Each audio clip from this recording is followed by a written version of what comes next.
2025 সালের কেন্দ্রীয় সদস্য সম্মেলনের সম্মানিত সভাপতি, আমাদের কলিজার টুকরা কাফেলা বাংলাদেশ ইসলামী ছাত্র শিবিরের কেন্দ্রীয় সভাপতি স্নেহভাজন ভাই জাহিদুল ইসলাম, ইসলামী ছাত্র শিবিরের সাবেক কেন্দ্রীয় সভাপতিবৃন্দ, সম্মানিত অতিথিবৃন্দ, ফরেন গেস্ট অ্যান্ড ডিগনিটারিজ, সদস্য সম্মেলনের প্রাণ, প্রিয় সদস্য ভাইরা এবং সাংবাদিক বন্ধুগণ, আজকে জুমার দিন। আমরা বেশি কথা এখানে বলবো না এবং বলার তেমন প্রয়োজনও নেই, কারণ আজকের এই অডিয়েন্স অত্যন্ত সজাগ, সচেতন এবং বুদ্ধিদীপ্ত। দু চারটি কথা বলে ইনশাআল্লাহ আমি বিদায় নেব। আজকের বাংলাদেশ, যে বাংলাদেশটা এখন আমরা দেখছি, এই বাংলাদেশ পেতে ৪৭ থেকে ২৪ পর্যন্ত আমাদেরকে অপেক্ষা করতে হয়েছে। বাংলাদেশকে এই পর্যায়ে আসতে ঢাকা বিশ্ববিদ্যালয়ের মেধাবী ছাত্রনেতা শহীদ আব্দুল মালিক থেকে শুরু করে সর্বশেষ বিপ্লবী শরীফ উসমান হাদি পর্যন্ত অনেককে জীবন দিতে হয়েছে। যুগে যুগে দেশের জন্য, দিনের জন্য লড়াই করে যারা জীবন দিয়েছেন, দেশে কিংবা প্রবাসে যেখানেই হোক, মহান রবের দরবারে দোয়া করি আল্লাহ তাদেরকে মর্যাদাবান শহীদ হিসাবে কবুল করুন। আমরা তাদের জীবন এবং রক্তের কাছে ঋণী। তাদের সাথে আরো যারা লড়াই করে আহত এবং পঙ্গুত্ব বরণ করেছেন, আমরা তাদের প্রতি গভীর শ্রদ্ধা নিবেদন করছি। সুপ্রিয় ছাত্র সমাজ, বাংলাদেশ ইসলামী ছাত্র শিবির আজ শুধু একটি সাধারণ ছাত্র সংগঠন নয়, কার্যত ২৪-এর বিপ্লব পরবর্তী এই সময়ে বাংলাদেশের আপামর ছাত্র সমাজ তাদের অন্তরের ভালোবাসা দিয়ে এই সংগঠনকে গ্রহণ করার মধ্য দিয়ে এই ম্যান্ডেট দিয়েছে আজ ছাত্র শিবিরকে ছাত্র সমাজের অভিভাবকের দায়িত্ব পালন করতে হবে। আমাদের প্রতিটি শিক্ষা প্রতিষ্ঠানকে চরিত্র গঠন, নৈতিক শিক্ষা, আধুনিক শিক্ষা এবং গবেষণার উর্বর ক্ষেত্রে পরিণত করতে হবে। দুঃখের বিষয়, ৫৪ বছর ছাত্রদের হাত থেকে কলম কেড়ে নেওয়া হয়েছিল। কোমলমতি ছাত্রদেরকে বিভ্রান্ত করে তাদের হাতে অস্ত্র তুলে দেওয়া হয়েছিল। শিক্ষা প্রতিষ্ঠানগুলো মিনি ক্যান্টনমেন্টে পরিণত হয়েছিল।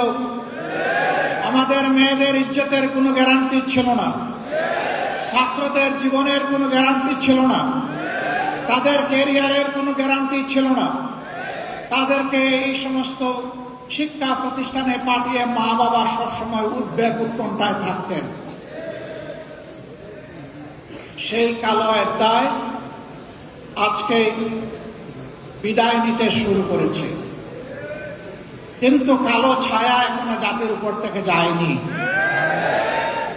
এই কালো ছায়াকে খতম করা পর্যন্ত আমাদের লড়াই, ছাত্র শিবিরের লড়াই অব্যাহত রাখতে হবে। আর যাতে শিক্ষা প্রতিষ্ঠানে কলমের বদলে অস্ত্র হাতে না উঠে, মাদকের বোতল হাতে না উঠে, মেয়েদের নিয়ে কোনো ধরনের বাড়াবাড়ি করা না হয়। আমাদের মায়েরা, মেয়েরা শান্তি এবং নিরাপত্তার সাথে তারা যাতে লেখাপড়া করতে পারে, প্রতিটি ছাত্র যাতে তার মেধা বিকাশের জন্য উৎসাহ নিয়ে ঝাঁপিয়ে পড়তে পারে, সেই পরিবেশ সৃষ্টি করার প্রধান দায়িত্ব আজকে ইসলামী ছাত্র শিবিরের উপর অর্পিত হয়েছে। আর ছাত্র শিবিরের জন্ম হয়েছে এই জন্যে যে এরা জাতিকে চরিত্রবান, দেশপ্রেমিক, মেধাবী, আগামী দিনের নাগরিক এবং কারিগর তৈরি করে জাতিকে উপহার দেবে। আগামী দিনের দায়িত্ব নেওয়ার জন্য এই ছাত্র সমাজকে আজকে প্রস্তুতি নিতে হবে। আমরা জীবনের একটা পর্যায়ে চলে এসেছি। আমরা যা পেরেছি লড়াই করেছি, বাকি লড়াইয়ের এই রুমা, এই রিলে রেসের শেষ ডেস্টিনেশন পর্যন্ত শক্ত করে হাতে ধরে সামনের দিকে তোমাকে দৌড়াতে হবে। তুমি সেই ছাত্র শিবির। আজ ছাত্র শিবিরের কাছ থেকে মানুষ যদি হতাশ হয়, যাওয়ার বিকল্প কোনো ঠিকানা এখনো তৈরি হয় নাই। এটি ছাত্রীদের আস্থার ঠিকানায় পরিণত হয়েছে আল্লাহর অশেষ মেহেরবানিতে। এই সম্মান, এই দায়িত্ব উপলব্ধি করে ছাত্র শিবিরের প্রতিটি কর্মী সমর্থককে নিজেদেরকে গড়তে হবে এবং তার সহপাঠীদেরকে গড়ার জন্য দায়িত্ব নিতে হবে। আমরা দেখতে চাই আর কোনো শিক্ষা প্রতিষ্ঠানকে, কোনো শিক্ষককে অপদস্থ করা হবে না, বরঞ্চ ছাত্র এবং শিক্ষকের সম্পর্ক হবে পিতা পুত্রের সম্পর্কের মতো। আমরা সেই পরিবেশটাই দেখতে চাই। অতীত দিনগুলোতে অনেক বেদনাদায়ক দৃশ্য আমরা দেখেছি। এই কাজ যারা করেছেন তারা নিন্দিত হয়েছে। আবার এই কাজের পুনরুত্থান বাংলাদেশের ছাত্র সমাজ বরদাস্ত করবে না। প্রিয় শিবির, তোমাদের কাঁধে অসংখ্য শহীদের লাশ, আর তোমাদের কাঁধে 18 কোটি মানুষের প্রত্যাশার বোঝা। আল্লাহ তাআলা এই বোঝা তোমাদের জন্য হালকা করে দিন। এই বোঝা বহন করার শক্তি তোমাদেরকে দান করুন। তোমাদের এই বিজয় শিক্ষা প্রতিষ্ঠানগুলোতে ইঙ্গিত দিচ্ছে আগামী দিনে ইনসাফের বিজয় হবে বাংলাদেশে ইনশাআল্লাহ। ছাত্র সমাজ তোমাদেরকে ভোট দিয়েছে, তোমাদেরকে ইনসাফের প্রতীক হিসাবে তারা দেখতে চায়। অন্য কোনো কারণ নেই। আজ বাংলাদেশে ইনসাফের বড় অভাব, আর সেই ইনসাফের ভিত্তি হচ্ছে আল্লাহর কোরআন। নবী মুহাম্মদুর রাসূলুল্লাহ সাল্লাল্লাহু আলাইহি সাল্লামের সুন্নাহ। কোরআন সুন্নাহকে বাদ দিয়ে দুনিয়ায় কোথাও ইনসাফ কোনো কালে কায়েম হয়নি, হওয়ার কোনো সম্ভাবনা নেই। এই ব্যাপারে আমরা খুবই ডেসপারেট।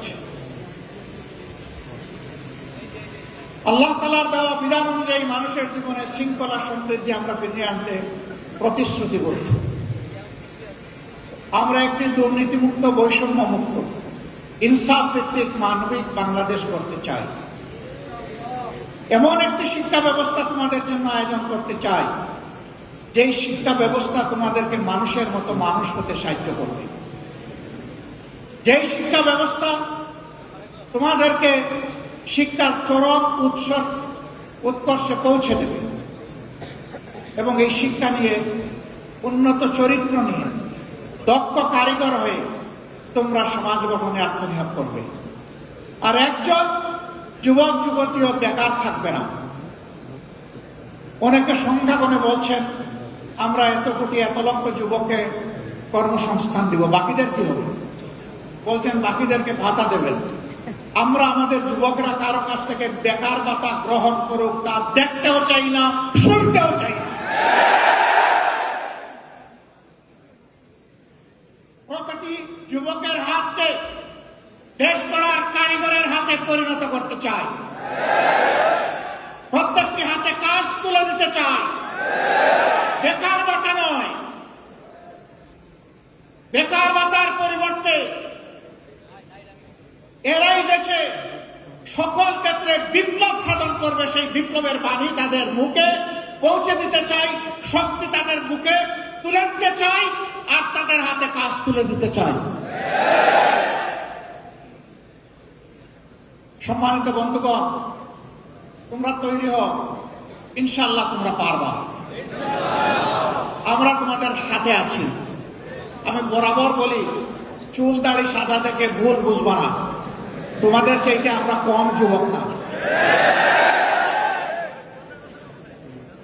আমার সাথে তোমাদের অনেক সহকর্মী কাজ করতে গিয়ে মাঝে মাঝে তাদের বিশ্রাম নেওয়া লাগে। আমি বলি, ছোট্ট এই জীবনে বিশ্রাম নেওয়ার অবকাশ কোথায়? বিশ্রাম আল্লাহ তাআলা আমাদের কিসমতে কপালে রাখলে ইনশাআল্লাহ পরম প্রশান্তিতে নেব। কিন্তু এটি দুনিয়া নয়, এই দুনিয়া বুকের নয়, এই দুনিয়া ত্যাগের ইনশাআল্লাহ।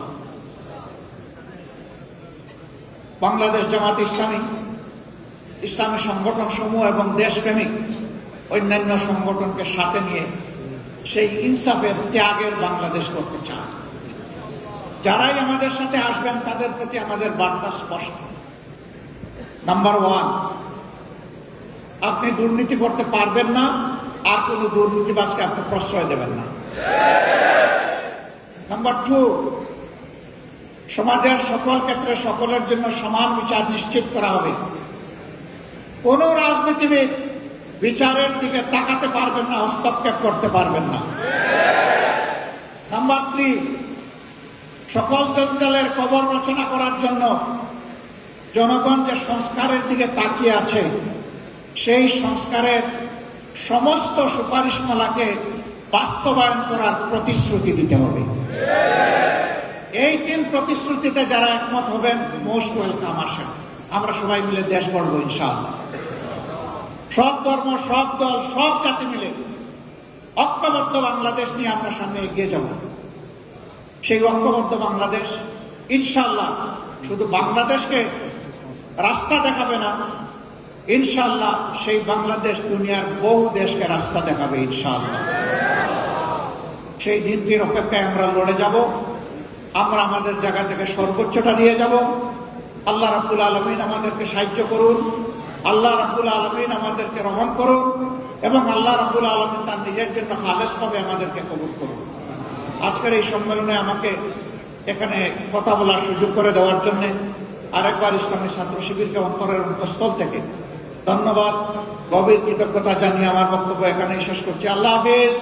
বাংলাদেশ জিন্দাবাদ, বাংলাদেশ ইসলামী ছাত্র শিবির জিন্দাবাদ।